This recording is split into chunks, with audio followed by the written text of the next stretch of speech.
Konbanwa, minasan. I apologize for the noise. I was really hoping the train would have gone by the time I started doing this. Now it's finally gone. Okay, so tonight, after a day off and a slight delay in our normal programming time, I decided we will get right back into our usual program schedule. We will do our general reading, romance, and career for myself. If you would like a reading, as usual, comment gender, zodiac sign, and if you would like general future, romance, or career, and I will give you a fortune told as well. And then after, we will read a bit of Neville Goddard and discuss my journey personally and spiritually, and the latest developments as far as the saga known as the Super Kami Guru Alucard Chronicles. So, here we go. Let's shuffle these cards. Oh, great Clow cards of Kurorido, using the power of the sun, the moon, and the stars. Reveal to me what message you have today regarding my general future. Reris.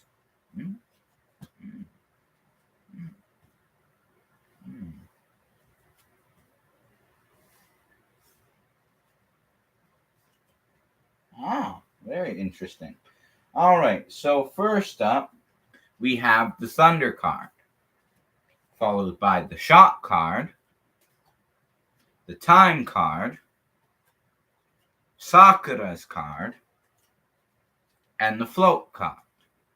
Now, what I gather from this as a general reading of the future, sort of an indication of what's to come, with the combination of these 5 cards, the thunder indicates static or being charged up, sort of a sense of power, a lot of power surging right now.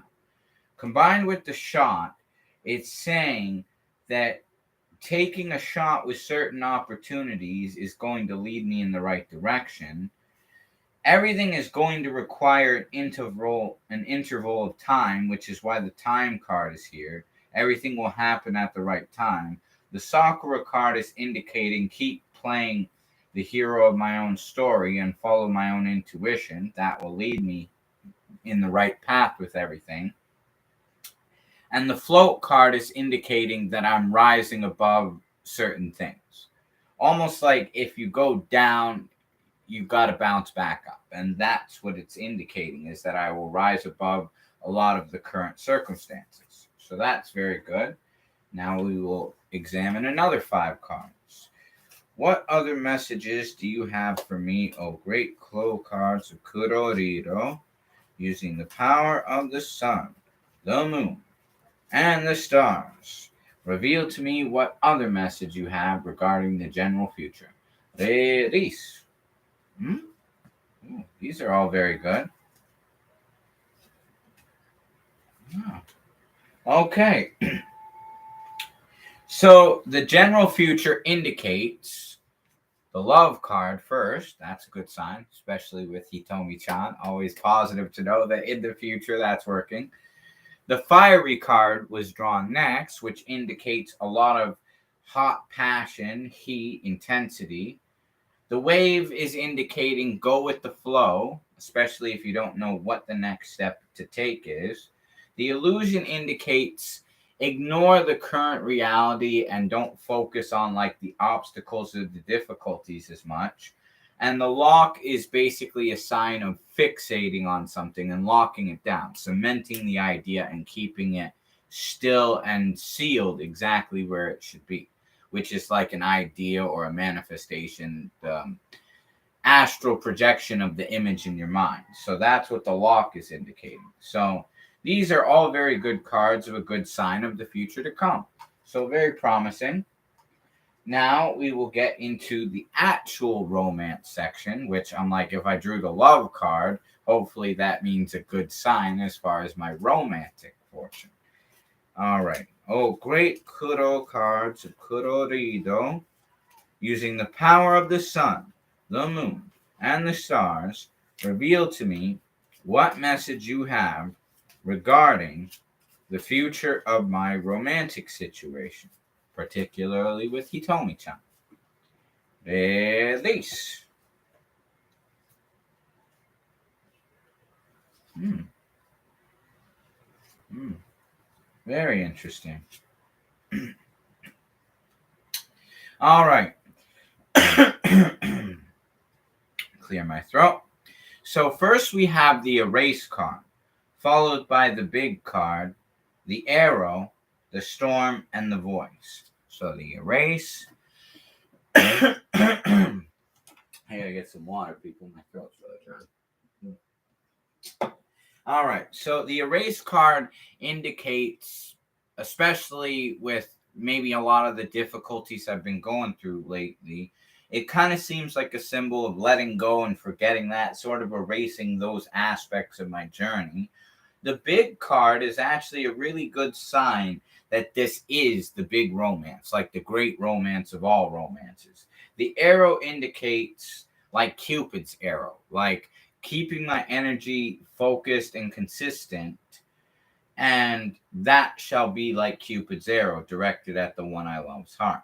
The storm indicates that although there is a lot of rough stuff going on, sort of cloudy, stormy weather, the fact that the voice shows up, it's saying focus on music, using my voice, and focus on myself, and that will help me shine through like the stormy weather. So that's overall a good sign. But it is overall a positive reading, especially with the arrow and the big card showing up, that if I focus on myself in this case, which I actually got this advice earlier today watching one of my coach's videos, that will be sort of a good step in itself towards the right direction.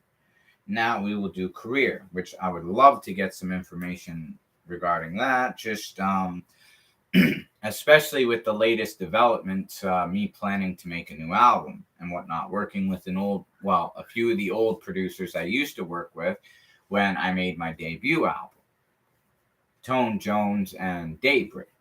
Daybreak would probably be doing the mixing, the mastering, and the recording, whereas Tone Jones would do the majority of the production, other than maybe 2 tracks, which I would have done myself. Those would be my instrumentation. So, yeah. Oh, great Clow cards of Kurorido. Reveal to me what message you have regarding the situation in the future of my career using the power of the sun, the moon, and the stars. Release. Okay. The snow, the create, the cloud, the sweet, and the earthy. These are actually all really good signs. The snow indicates a change of season, stillness. Basically, it's almost like the embodiment of winter coming to an end with the fact that you have the snow and then you have the earthy in the same reading. It's almost like the career would be transitioning from the winter season into spring. The create is indicating that I will be creating something very grand and great with my new endeavor and adventure. The cloud indicates it will go to new heights. There might be confusion about it as of now. It might be cloudy, kind of hazy, but overall it will be on the grand scheme of things higher than previously preceded. And the sweet indicates that it's going to turn out very sweet. It's going to be very wonderful. So, and the fact that the earthy card also shows up indicates that'll be the source of my own personal power. So all of these cards combined actually present really a good positive outlook for the future in my career. So that's a very good reading for today. It definitely gives me hope with all the circumstances, trials, tribulations, and whatnot that I've been going through. Cells. You know the rules, right? Gender, zodiac sign, and general future, romance, or career. Then I will tell your fortune. But in the meantime, while I wait for you to come up with that, we will continue where we left off in Awakened Imagination and the Search. After I conclude that chapter, if you presented the necessary information, I will tell your future as well. So where we left off last time was looking down at my foot. I saw both my skin and nylons were intact. so forgot the whole thing. That's when the teacher who was thinking negative things in her imagination actually dropped a chair on her foot. Basically, the negative she was projecting mentally manifested itself outwardly. So we will continue after that. The night after I had been working intensely for about 3 hours on a drawing, I decided to make myself a cup of coffee. To my utter amazement, I couldn't manage my right foot at all, and it was giving out great bumps of pain. I hopped over to a chair and took off my slipper to look at it. The entire foot was a strange purplish pink, swollen out of shape and red hot. I tried walking on it and found that it just flapped. I had no control over it whatsoever. It looked like one of two things. Either I had cracked a bone when I dropped the chair on it, or something could be dislocated. No use speculating what it is. Better get rid of it right away. So I became quiet, all ready to melt myself into light. To my complete bewilderment, my imagination refused to cooperate. It just said no. This sort of thing often happens when I am painting. I just started to argue, why not? It just kept saying no. Finally, I gave up and said, you know I am in pain. I am trying hard not to be frightened, but you are the boss. What do you want to do? The answer, go to bed and review the day's events, came. So I said, all right, but let me tell you, if my foot isn't perfect by tomorrow morning, you have only yourself to blame. After arranging the bedclothes so they didn't touch my foot, I started to review the day. It was slow going as I had difficulty keeping my attention away from my foot. I went through the whole day, saw nothing to add to the chair incident, but when I reached the early evening, I found myself coming face to face with a man who for the past year has made a point of not speaking. The first time this happened, I thought he had grown deaf. I had known him since school days, but we had never done more than say hello and comment on the weather. Mutual friends assured me I had done nothing. That he had said he never liked me and finally decided it was not worthwhile speaking, I had said hi. He hadn't answered. I found that I thought, poor guy, what a horrid state to be in. I shall do something about this ridiculous state of affairs. So in my imagination, I stopped right there and redid the scene. I said, hi. He answered, hi, and smiled. I now thought, good, old X's ran the scene over a couple times and went over onto the next incident and finished up the day. Now what? Do we do my foot or the concert? I had been melting and wrapping up a wonderful present of courage and success for a friend who was to make her debut the following day, and I had been looking forward to giving it to her tonight.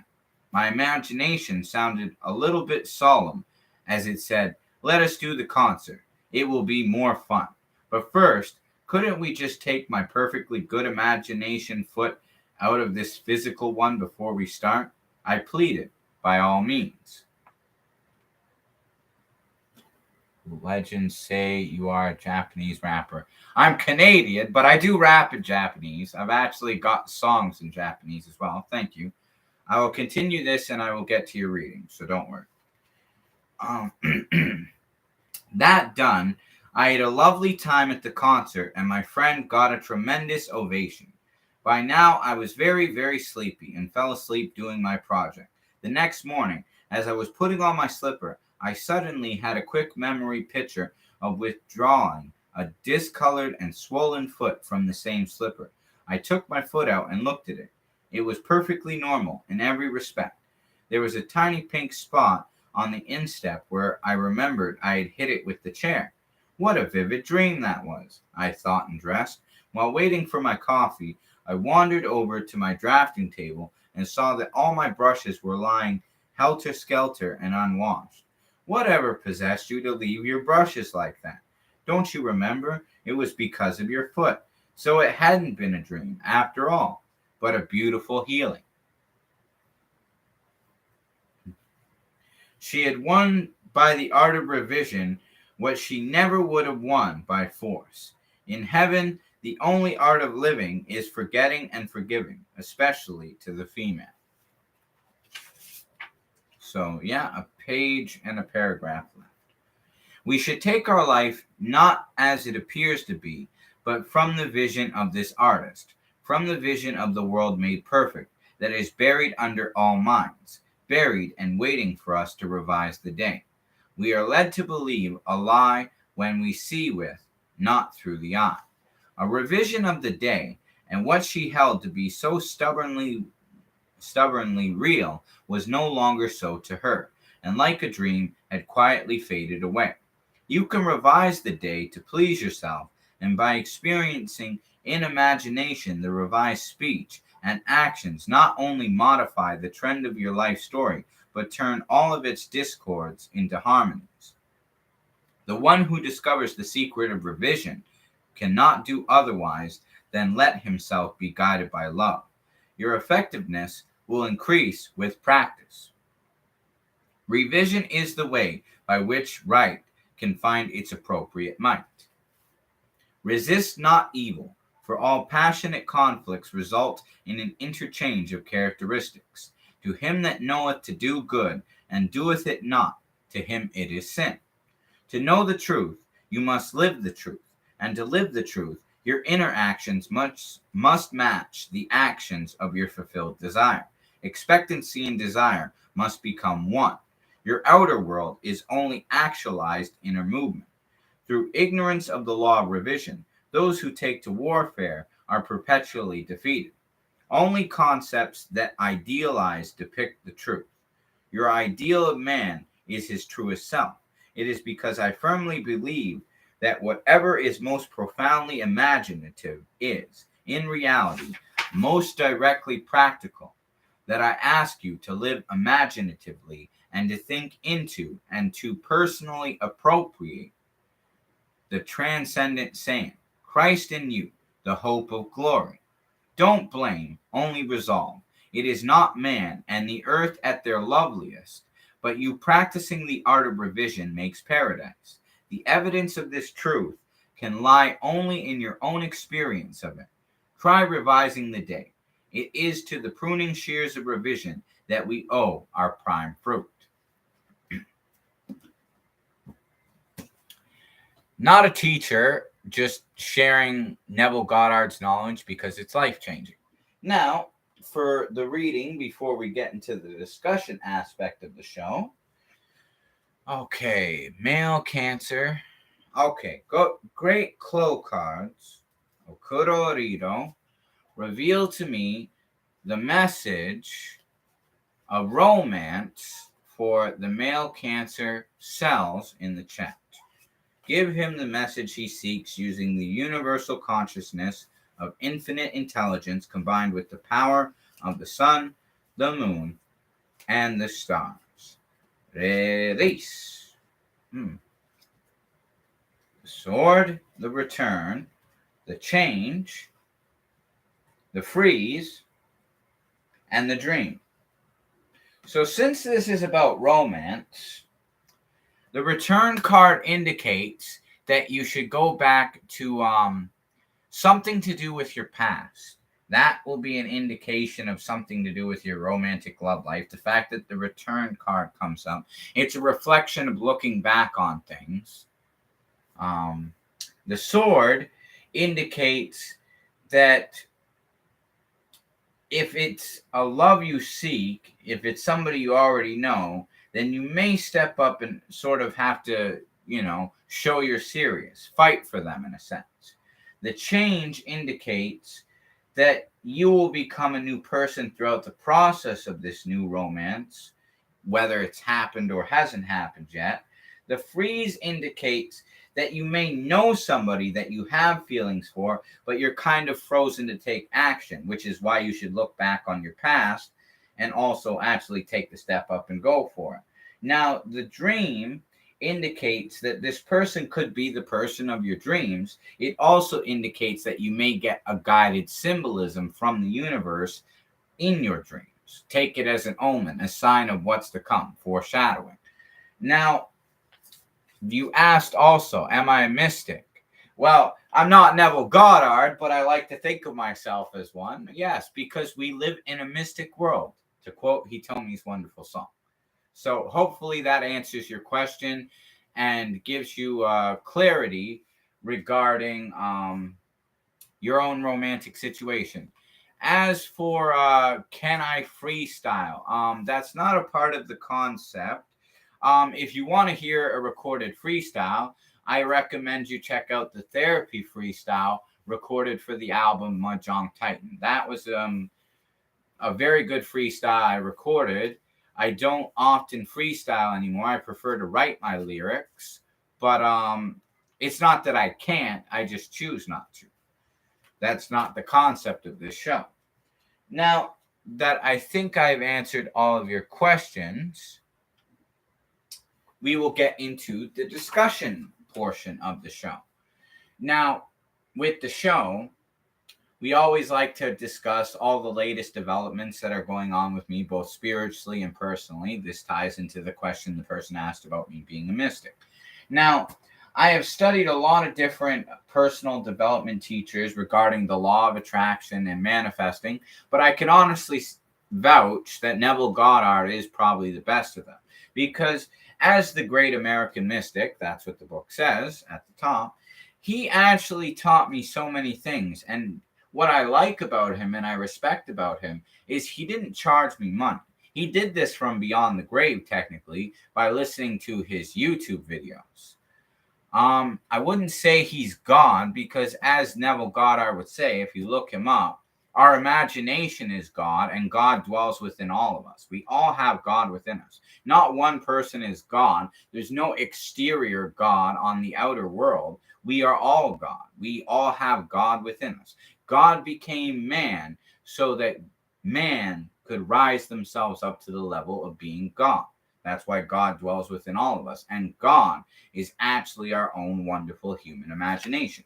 If you study Goddard, you will learn this. In fact, if you're interested more in learning about Neville Goddard, I would actually recommend you look up him, check out some of his books, and even his lectures on YouTube are very good. Everybody has their own freedom of choice, to answer your question. If we are all gone, that means that the universal consciousness of infinite intelligence is choosing to express itself in every individual way. Sort of like, you think about it like this. There is multiple realities or timelines all happening simultaneously. There's not one. Everybody thinks that time is one straight linear line. It's not. There's actually, and the laws of quantum physics will agree with this, there's actually multiple timelines happening all simultaneously where different outcomes, different situations slightly alter it. They'd almost be like zigzag lines, because every choice, every cause has an effect, and everything just goes like in multiple different patterns. The universe is expressing itself in every way possible on different levels of the quantum field. Now, what you're asking about killing, as having God within us, the scripture says this too. If you read this in the Bible, God kills, he heals, he makes alive, and he lays those down to die, because every possibility exists in the universe as sort of a quantum field of potential. Everything that there is the idea of exists. Now, our freedom of choice is, do we choose to think of good things? Do we choose to think of bad things? Do we choose to think of different things? Now, depending on what we choose to think about and dwell on, that creates more of an abundance of such. And that's not true. Jesus died in the scriptures, if you remember, and then he resurrected it. Now, the thing is, the Bible is actually not secular history. A lot of people don't realize that. It's psychological history. God died and laid himself within us so that he could be resurrected through us. If you actually study Goddard, it will make a lot more sense. Now, that's all the questions we will do for this evening. And to continue with the discussion, I am planning to make plans for this new record, A Point to Prove. I actually got in touch with one of the producers who worked on my debut album, Impulse, and he would do most of the recording, mixing and mastering. I produced 2 instrumentals for this album, and the guy who came up with several beats for Impulse and Mahjong Titan, he also did all the instrumentation for Nail Gun. He will be the primary producer as far as the instrumentation with this new album, but it'll be very good because it'll be unique. It'll be a way of going back to the traditional, original Super Kami Guru Alucard sound, but it will also have kind of a magical Japanese pop futuristic kind of sound to it. I really like the ideas that I'm exploring with this album because I'll be talking about a lot of the concepts, such as Hitomi Shimatani, Chihara Minori, manifesting, all the mystical knowledge and experience that I have learned on this incredible journey since the start of the year, and it will be a very wonderful album.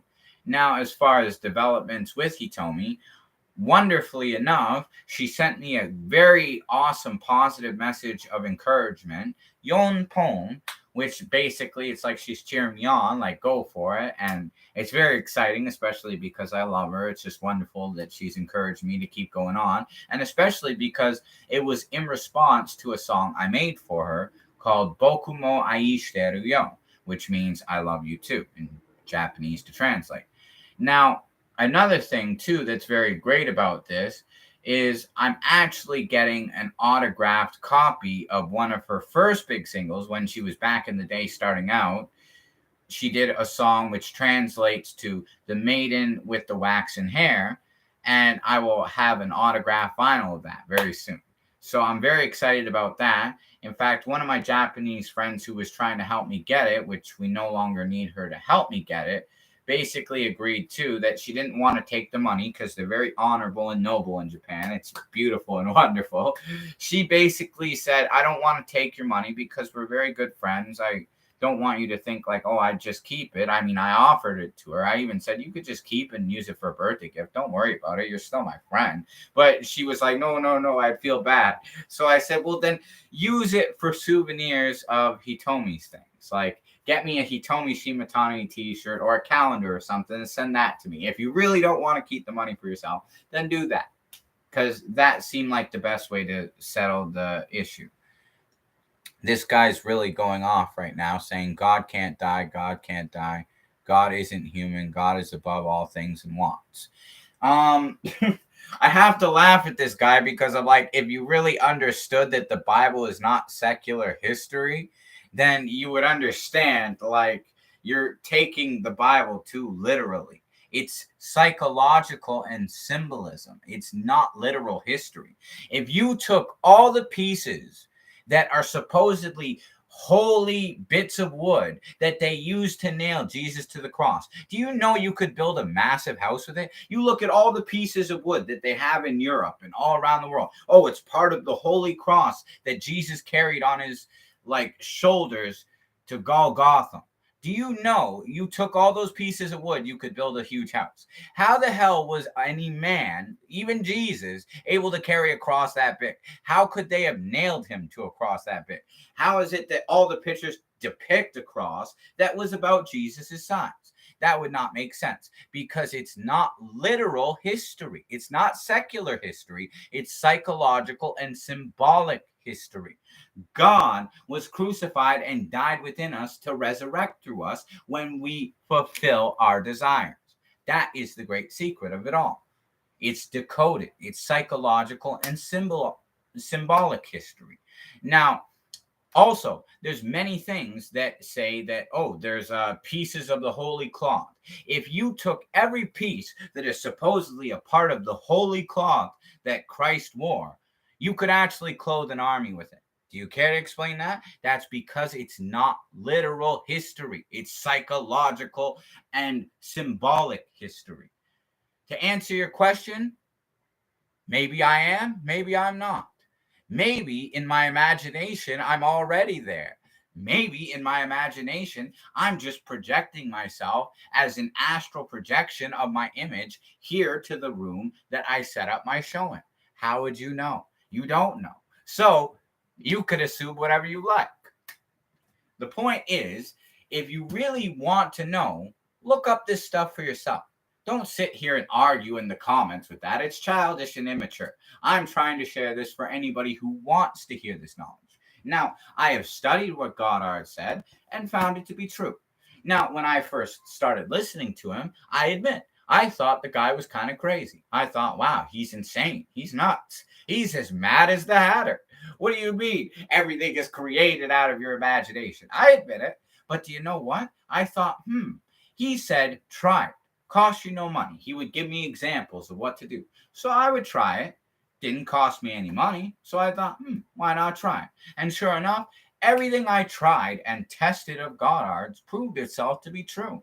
Because that's how the universe operates. Whether you believe it or not, that's your assumption. That's your belief. That's what you choose to put faith in.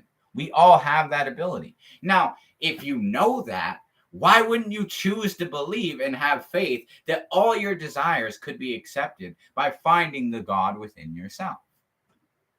Makes sense to me. I mean, I could tell you this as somebody that looked into all the great religions of the world. I was once Catholic. I was Muslim. I was Seventh-day Adventist. I even looked into Buddhism and Taoism. Now, the problem is with all of those, why believe in or put faith in any religion that doesn't guarantee you're actually going to get to live the life you want to live? Now, if you listen to a lot of what those religions tell you, they say that everything has a purpose, that it's all God's decision. But that gives us no free will. Wouldn't you rather believe that, no, I have the freedom to choose my own destiny by using my imagination in a controlled manner to focus on what I want and not what I don't want? Yeah, but life is a test too. Life is only a test if you make it a test.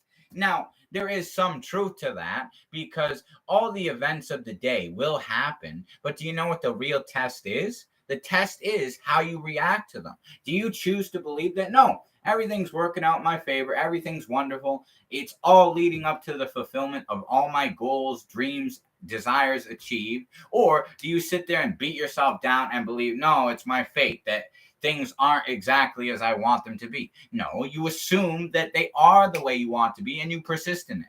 Because the law of assumption states, and you could look this up, this is a universal law of assumption, that any assumption, if persisted upon, eventually hardens into fact. Neville Goddard didn't say some assumptions, if persisted upon, harden into fact. Realistic assumptions, if persisted upon, harden into fact. He simply said all assumptions, if persisted upon longly enough and actually believed with faith, become fact.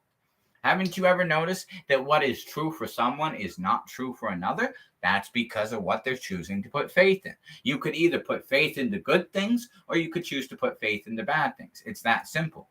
That is where our freedom of choice is. We have the freedom of choice of how we react and use our imagination in a controlled environment.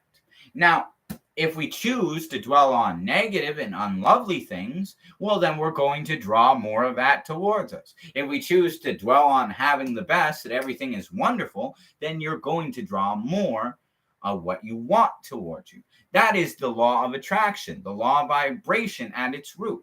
The vibration you're in is the energy you're projecting. Now, the energy you're projecting is what you attract. You don't attract what you want. You attract what you are. So if you simply assume that you are the way you want to be and that you have everything you already want, it has no choice but to be magnetically drawn to you. It's that simple.